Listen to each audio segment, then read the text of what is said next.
धरान की चिलचिलाती दोपहर, सूरज की किरणें सीधे जमीन पर गिर रही हैं। हर्क सांपांग के माथे से पसीने की बूंदें लगातार नीचे गिर रही हैं। उनके हाथ में मौजूद लोहे का फावड़ा सख्त मिट्टी को चीर रहा है।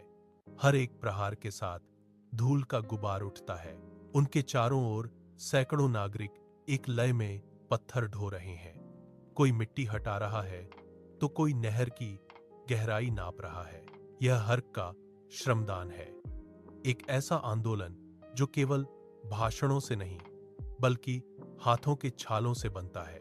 हर्क फावड़े को पूरी ताकत से जमीन में धंसाते हैं, पैर से जोर लगाकर मिट्टी का बड़ा टुकड़ा बाहर निकालते हैं।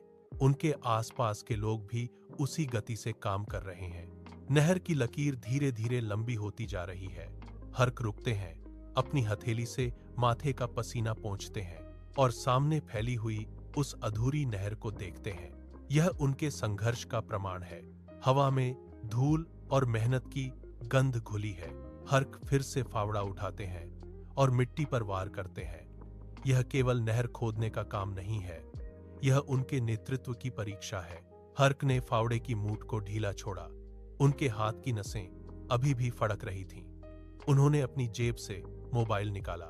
स्क्रीन की रोशनी उनकी आंखों पर पड़ी। एक हेडलाइन चमक रही थी, बालेन शाह का नया मेगा प्रोजेक्ट। तस्वीर में बालेन जनता के बीच खड़े थे। हर्क ने स्क्रीन को करीब से देखा। बालेन के चेहरे पर एक आत्मविश्वास भरी मुस्कान थी। हर्क ने अपनी हथेलियों को देखा जो मिट्टी और पसीने से सनी हुई थीं। उन्होंने फिर से स्क्रीन की ओर देखा।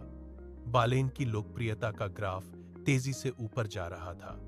हर्क के गले में एक कड़वाहट महसूस हुई। उन्होंने मोबाइल को कसकर पकड़ लिया। एक समय था जब वे दोनों नेपाल की राजनीति में एक जैसे स्वतंत्र योद्धा माने जाते थे। बालेन ने कभी उनके श्रमदान की तारीफ की थी। हर्क ने तब उन्हें गले लगाया था, लेकिन आज वह यादें धुंधली पड़ रही थीं। हर्क ने चारों ओर देखा। उनके आसपास की धूल और बालेन की चमक के बीच एक गहरा अंतर उन्हें दिखने लगा। उन्होंने मोबाइल की स्क्रीन को बंद किया, लेकिन बालेन की वह तस्वीर उनके दिमाग में स्थिर हो गई। हर्क ने अपने दांत भींचे। उन्होंने बुदबुदाया, हमने एक ही जगह से शुरुआत की थी, तो यह फासला क्यों?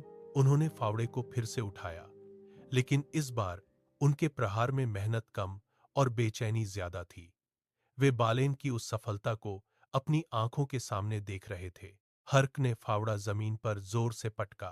धातु की आवाज सूखी मिट्टी पर गूंजी।